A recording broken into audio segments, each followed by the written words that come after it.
Do you need to be a leader to have a successful birth or baby business? Hello, my name is Liz Stanford and I am one half of BABA, the Birth and Baby Business Academy.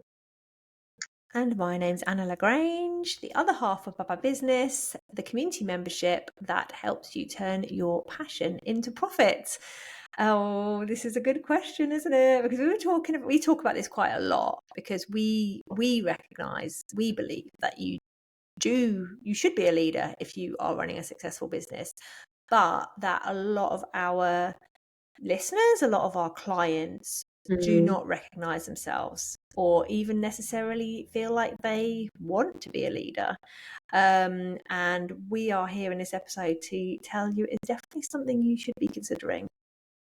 Yeah, definitely. I think when I think back to when I was running my in-person business teaching hypnobirthing, I don't think I thought of myself as a leader, definitely not initially, but I grew such a reputation and a network that, when I reflect back, I was a leader. I was leading the way with a successful business and doing something that I really was passionate about and making a difference to people and encouraging people, like, come this way, do this thing, do it this way, and see how it helps you, how it transforms you. And that's leadership in itself.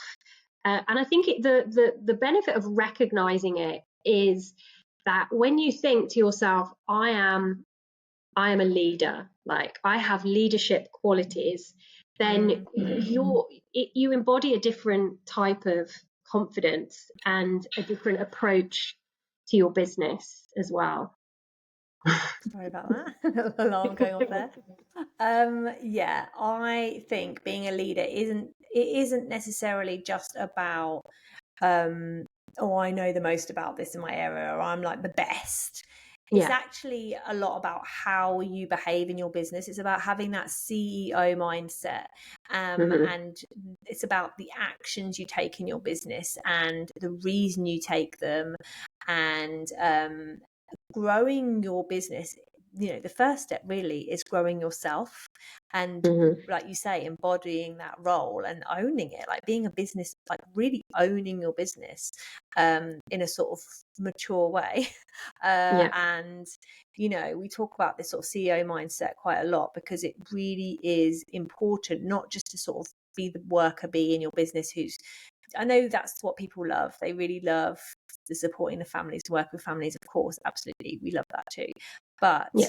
it's taking that next step into, like, I'm not just working in this business. This is my business. I am the Yeah. leader of this business, and I'm going to take the actions that a leader it would take. And we see that in our members, don't we? We see the shift that people make and the things that people do that show us that they are in that CEO mindset. And the nice thing about it is that when we recognize that, or when it's obvious, they're also the people that are making the most sales, that are filling their classes, that are the go-to person in their community. And to me, that is what leadership is.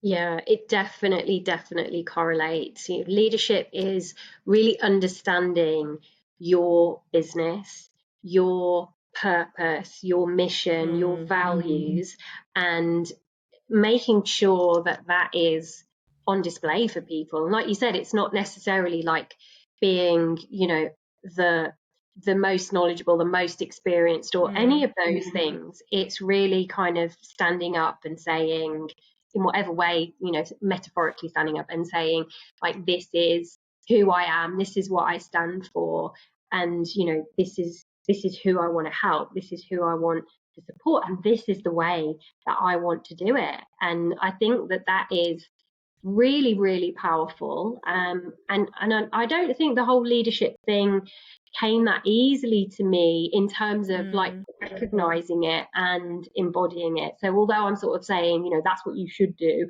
I also recognize that it's not that easy. And I think for me, because I am, I'm kind of introverted with a a slash of extrovertism running through it, but I've got a lot of introvert tendencies, and so for me it kind of felt a little bit uncomfortable at times, particularly when I bought the Calm Birth School, and I had to step from managing the Calm Birth School, which was like my role before I bought it, to then like leading it and really being the face of that business, which was bigger, much bigger than the business I had, built from the ground up myself.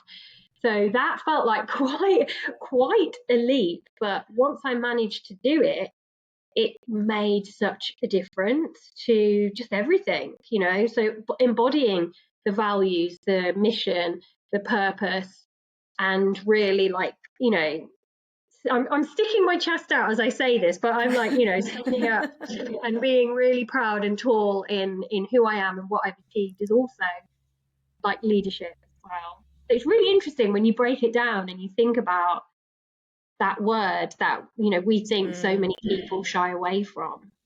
It's really interesting, and there's so many different layers and elements to it. I think for me, like, if talking about what you do as often and as in as many places you can, that is one of the things that really starts setting you apart. And I think when you have an in-person business, you have to do that in person, so you need to be in places where you're going to make yourself going to put yourself in situations where you're able to talk about what you do and what interests you. So like if there's an opportunity to speak, if there's an opportunity to go, even like things like going and volunteer or going along to local MPV meetings and going and so for anyone who's not in the UK, that's a midwifery voices partnership where the general public are invited to go and have a sort of forum with local birth services, and again you're sitting there and you're like, I'm representing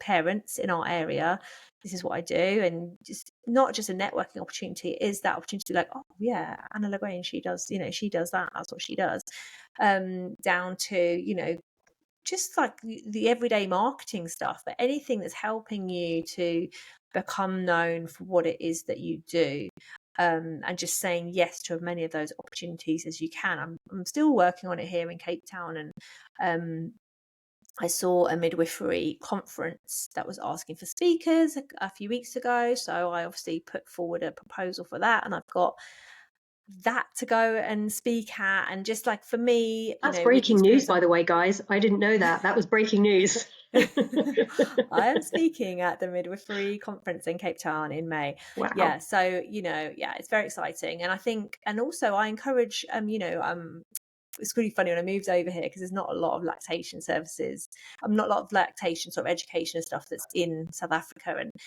when I introduced myself to the Lactation Association here, they all knew me because they all do the Gold Conference every year, which is an international lactation and midwifery conference.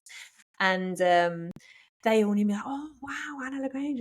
So that really kind of made me giggle. But I've also been encouraging them to put forward proposals, go and speak for them. We've all got something that we can do. Like it might not be an international conference for you, but it could be like just like a local baby event or a local baby fair. Like, okay, even if you can't afford a stall, why don't you find out if they're looking for speakers and then just speak on something that you really love talking about?